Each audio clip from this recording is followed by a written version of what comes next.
हाँ, hello students, good morning everybody.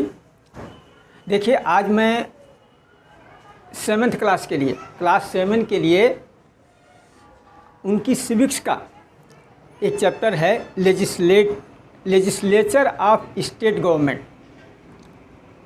इसका एक वीडियो जिसमें लेजिस्लेचर असेंबली विधानसभा का, वो मैंने आप लोगों को भेजा था। उम्मीद करता हूँ उसको आप लोग पढ़े होंगे बड़े ध्यान से। इसका जो अगला पोर्शन है, लेजिस्लेटिव काउंसिल, इट्स फंक्शंस, ये लेजिस्लेचर ऑफ गवर्नमेंट स्टेट का लेजिस्लेटिव काउंसिल, ये मैं आज पढ़ा रहा हूँ आप लोगों को। Legislative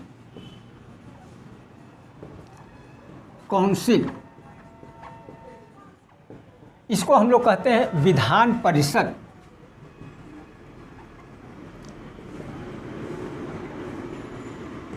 Vidhan Parishad, legislative council को हम लोग विधान परिषद कहते हैं, लेजिस्लेटिव असेंबली को विधानसभा कहते हैं। मैंने आपको पढ़ा दिया था पिछले बार। अब विधान परिषद क्या है? स्टेट में, राज्यों में असेंबली का एक हाउस है। स्टेट असेंबली का एक हाउस है। इसको अपर हाउस भी कहा जाता है। स्टेट लेजिस्लेचर का ये अपर हाउस है। देखो, कुछ राज्यों में बाई कैमरल विधानसभा विधान परिषद दोनों हैं। ये 5 राज्यों में हैं: यूपी, बिहार, कर्नाटक, महाराष्ट्र, जम्मू एंड कश्मीर। इन 5 राज्यों में बाई कैमरल लेजिस्लेचर है। विधानसभा भी है, विधान परिषद भी है। और जो बाकी के 27 रह गए हैं उनमें नहीं है। पहले कुछ में थी, उसको ख़त्म भी कर दिया गया है। उसमें एक ही विधानसभा है। ठीक है, लेजिस्लेटिव असेंबली है। लेकिन हम लोग लेजिस्लेटिव काउंसिल के बारे में पढ़ रहे हैं। कुछ राज्यों में दोनों हैं, कुछ राज्यों में सिर्फ असेंबली है। तो विधान परिषद में इसकी क्राइटेरिया क्या है, इनकी संख्या कितनी होनी चाहिए, इनके लिए क्वालिफ़िकेशंस क्या हैं जो इसके मेंबर बन के जाते हैं। हम लोग MLC कहते हैं, मेंबर ऑफ लेजिस्लेटिव काउंसिल। वो कैसे कैसे हैं? तो देखो, कोई भी व्यक्ति जो विधान परिषद का सदस्य या मेंबर बनना चाहता है, वह व्यक्ति कोई भी व्यक्ति जो विधान परिषद का मेंबर बनना चाहता है, उसके लिए क्वालिफ़िकेशन, सबसे पहले एज उसकी 30 ईयर पूरी हो चुकी हो। He has completed the 30 years of age. He must be the Indian citizen of India. उसका नाम वोटर लिस्ट में हो। वो कोई भी प्रॉफिट वाला ऑफिस अटेंड न किया हो, कोई सरकारी नौकरी वगैरह सब न करता हो। और ये सब क्वालिफ़िकेशंस हैं MLC बनने के लिए, विधान परिषद सदस्य बनने के लिए। अब विधान परिषद में कितने मेंबर हो सकते हैं? विधानसभा की जितनी सीटें होती हैं उसके 1/3 से ज़्यादा मेंबर नहीं हो सकते। The number of member of legislative council should not exceed 1/3 of the member of Vidhansabha. Vidhansabha में जितनी संख्या हैं उसके हिसाब से 1/3 मेंबर से ज़्यादा नहीं हो सकते लेजिस्लेटिव काउंसिल में, और 40 से कम नहीं हो सकते। लेकिन एक एक्सेप्शन भी, अपवाद भी है। जम्मू एंड कश्मीर की विधानसभा जो थी, अब तो नहीं है, जो पहले विधानसभा थी उस विधानसभा में 36 मेंबर थे। अब तो जम्मू कश्मीर स्टेट ही ख़त्म हो गया, स्टेट नहीं रह गया है, लेकिन जब थी तो उस समय 36 मेंबर ही थे जो कि 40 से कम होते थे। अब इनका इलेक्शन कैसे होता है वो आप लोग देखिए। जितने मेंबर हैं उनके 1/3 members of 1/3 members elected by the MLAs. जब इनका चुनाव होता है तो जितनी टोटल संख्या है उसकी 1/3 सदस्यों का चुनाव एमएलए विधानसभा के मेंबर करते हैं। उसके बाद 1/3 मेंबर जो बोर्ड ऑफ डायरेक्टर्स हैं, म्यूनिसिपैलिटीज़ हैं, इनके सदस्य चुनते हैं। 1/3 1/12 मेंबर स्नातक होते हैं जिनको ग्रेजुएट लोग चुनते हैं, पढ़े लिखे लोग चुनते हैं, वो कहा जाता है ग्रेजुएट्स। वो 1/12 मेंबर होते हैं। 1/12 मेंबर टीचर्स ग्रुप से चुने जाते हैं जो सेकेंडरी में पढ़ाते हो, कम से कम सेकेंडरी स्कूल में पढ़ाते हो, 3 साल का पढ़ाने का अनुभव वो चुने जाते हैं। और जो बाकी के 1/6 मेंबर बचते हैं वो नॉमिनेट किए जाते हैं गवर्नर के द्वारा। गवर्नर उनको नॉमिनेट करता है। इस तरह से टोटल इलेक्शन जो है वो विधान परिषद के सदस्य चुने जाते हैं। अब इस विधान परिषद के सदस्यों में जब चुन लिए जाते हैं, ये सभी इसके मेंबर मिलके अपने चेयरमैन का चुनाव करते हैं, जिसे प्रिजाइडिंग ऑफिसर भी कहा जाता है। विधान परिषद के सदस्य, लेजिस्लेटिव काउंसिल के सदस्य जो होते हैं वो अपने लिए एक चेयरमैन का चुनाव करते हैं, इसे प्रिजाइडिंग ऑफिसर भी कहा जाता है। प्रिजाइडिंग ऑफिसर क्या करता है? सारी कार्रवाई विधान परिषद की शांतिपूर्ण ढंग से चलाता है, उसमें ऑर्डर मेंटेन करता है, सभी को कुछ कहने का, प्रश्न पूछने का अधिकार मिल जाए। अब देखिए सेशन, इसका सत्र कैसे चलता है। एटलीस्ट ट्वाइस ए ईयर, एक साल में कम से कम इसके 2 सेशन, 2 मीटिंग्स तो इसकी होनी ही चाहिए, 2 सत्र चलने चाहिए। दोनों सेशन के बीच में 6 महीने से अधिक का अंतर नहीं होना चाहिए। जब कार्रवाई शुरू होती है या जब इसका सत्र शुरू होता है तो सबसे पहले गवर्नर सम्मन करता है, सेशन को प्रोग्रेस करता है। अगर बाई कैमरा है तो दोनों की कंबाइंड मीटिंग बुलाता है, यूनी कैमरा से विधानसभा है तो उसकी मीटिंग बुलाता है। चुनाव होता है तो जो पहला सत्र होता है उसमें, या हर साल जब पहले सत्र बुलाया जाता है सत्र के पहले दिन, तो वो अपनी बातें रखता है। उनके सेशन में गवर्नर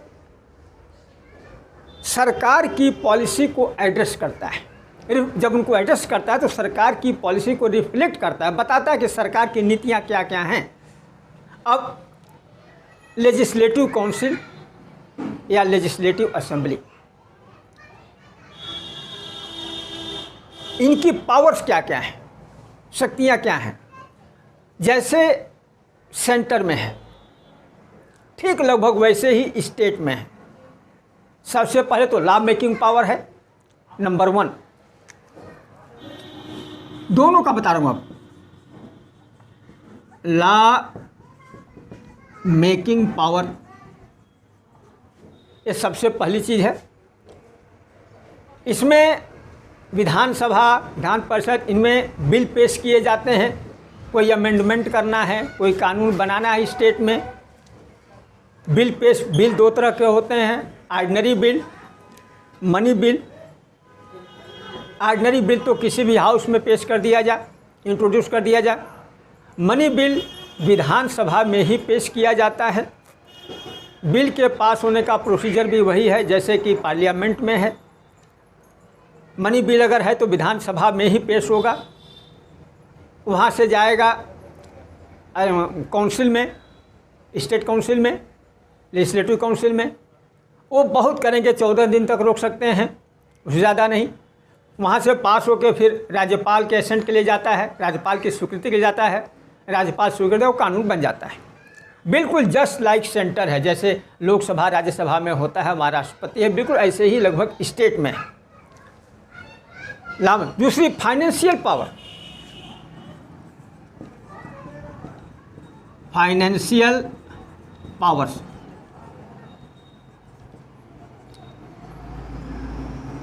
फाइनेंशियल पावर्स है, मैंने अभी मनी बिल की बात की। मनी बिल को पेश करना, कोई भी नया टैक्स लगाना है, कोई पुराना टैक्स हटाना है, इंट्रोड्यूस करना है, एबॉलिश करना है, वो यही करती है, लेजिस्लेचर ही करता है।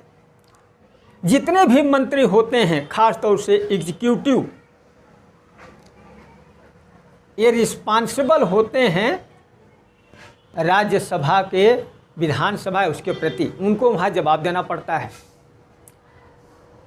जो टैक्सेस का बिल है, मनी बिल है, वो कोई मिनिस्टर ही पेश कर सकता है, मिनिस्टर ही उसको इंट्रोड्यूस कर सकता है, कोई प्राइवेट आदमी नहीं। कंट्रोल ओवर एग्जीक्यूटिव तीसरा काम है, कंट्रोल ओवर एग्जीक्यूटिव।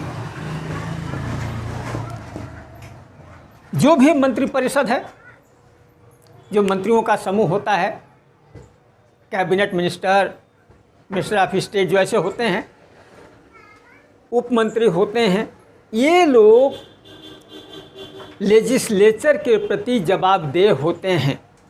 इसका मतलब कि विधानसभा में उनको जवाब देना पड़ता है। जहाँ वो कोई भी बात हो तो 2/3 बहुमत से वो पास होना चाहिए, मेजॉरिटी से पास होना चाहिए। जैसा सेंट्रल गवर्नमेंट में है वैसे ही प्रोसीजर स्टेट गवर्नमेंट में है। उसके बाद कॉन्स्टिट्यूशनल फंक्शन है, इसका संवैधानिक काम भी है। कॉन्स्टिट्यूशनल फंक्शंस भी हैं। अभी जैसे मैं बात कर रहा था, संविधान में कोई अमेंडमेंट करना हो, कोई संविधान संशोधन करना हो, तो पहले वो बिल पेश किया जाता है। फिर जैसा जैसा प्रोसीजर सेंटर में वैसा प्रोसीजर यहाँ अपनाया जाता है। लेकिन इन चीज़ों को, संवैधानिक संशोधन को फिर सेंटर में भेजना पड़ता है। राष्ट्रपति की अनुमति जरूरी है कॉन्स्टिट्यूशनल अमेंडमेंट के लिए। अब इतनी चीज़ें तो हो गई, कुछ इसकी लिमिटेशंस भी हैं। लिमिटेशंस क्या क्या हैं? ये नहीं कि जो चाहे मर्जी कर ले, इनकी लिमिटेशंस क्या क्या हैं स्टेट वाले की। लिमिटेशंस में है, कोई भी चीज़ होगी, कोई अमेंडमेंट होगा, कुछ होगा, कंसिडरेशन के लिए प्रेसिडेंट के पास भेजा जाता है। प्रेसिडेंट का एसेंट मिलने के बाद ही वो कानून बन पाएगा। दूसरी चीज़, स्टेट गवर्नमेंट जो लेजिस्लेचर है स्टेट का, विधानसभा, विधान परिषद, तो कानून बनाने के लिए संविधान में 3 चीज़ें हैं, सेंट्रल की, union list, state list, concurrent list. State list पर कानून बना सकती है, कंकरेंट लिस्ट पर भी कानून बना सकती है, लेकिन अगर कोई कानून सेंटर के कानून से अलग हुआ तो सेंटर वाला कानून ही प्रभावी माना जाएगा, इनका फिर नहीं चलेगा। हाँ, स्टेट में जो चीज़ें हैं, सब्जेक्ट्स हैं, वो अपने कानून बना सकते हैं। और उसके बाद राज्यों की विधानसभाओं पर, विधान परिषदों पर पार्लियामेंट का कंट्रोल होता है। यहाँ की कोई भी चीज़ पार्लियामेंट में डिस्कस हो सकती है, उसको रोका जा सकता है। ख़ास तौर से इमरजेंसी के टाइम में सारा कंट्रोल लगभग पार्लियामेंट का होता है, स्टेट लेजिस्लेचर का लगभग नहीं के बराबर होता है। सिर्फ कार्य कर सकती है, बाकी कोई नियम कानून नहीं बना सकती। अब देखो, ये जितना हम लोगों ने डिस्कस किया है, ये लगभग सारी चीज़ें आपके बड़े काम की हैं। जैसे जैसे आप 7 से क्लास 8 में आगे जाओगे, ये सब चीज़ें आपके फंडामेंटल को बिल्कुल क्लियर करती हैं। आगे आप कंफ्यूज नहीं होगे अगर ये सब चीज़ें पढ़े रहोगे तो। ये चैप्टर यहीं ख़त्म होता है। बड़े ध्यान से पढ़ना। जहाँ समझ में नहीं आए कमेंट बॉक्स में कमेंट डालना, चाहो तो फ़ोन करके पूछ लेना, और वीडियो को लाइक और सब्सक्राइब ज़रूर करना। ठीक है, थैंक यू एवरीबॉडी।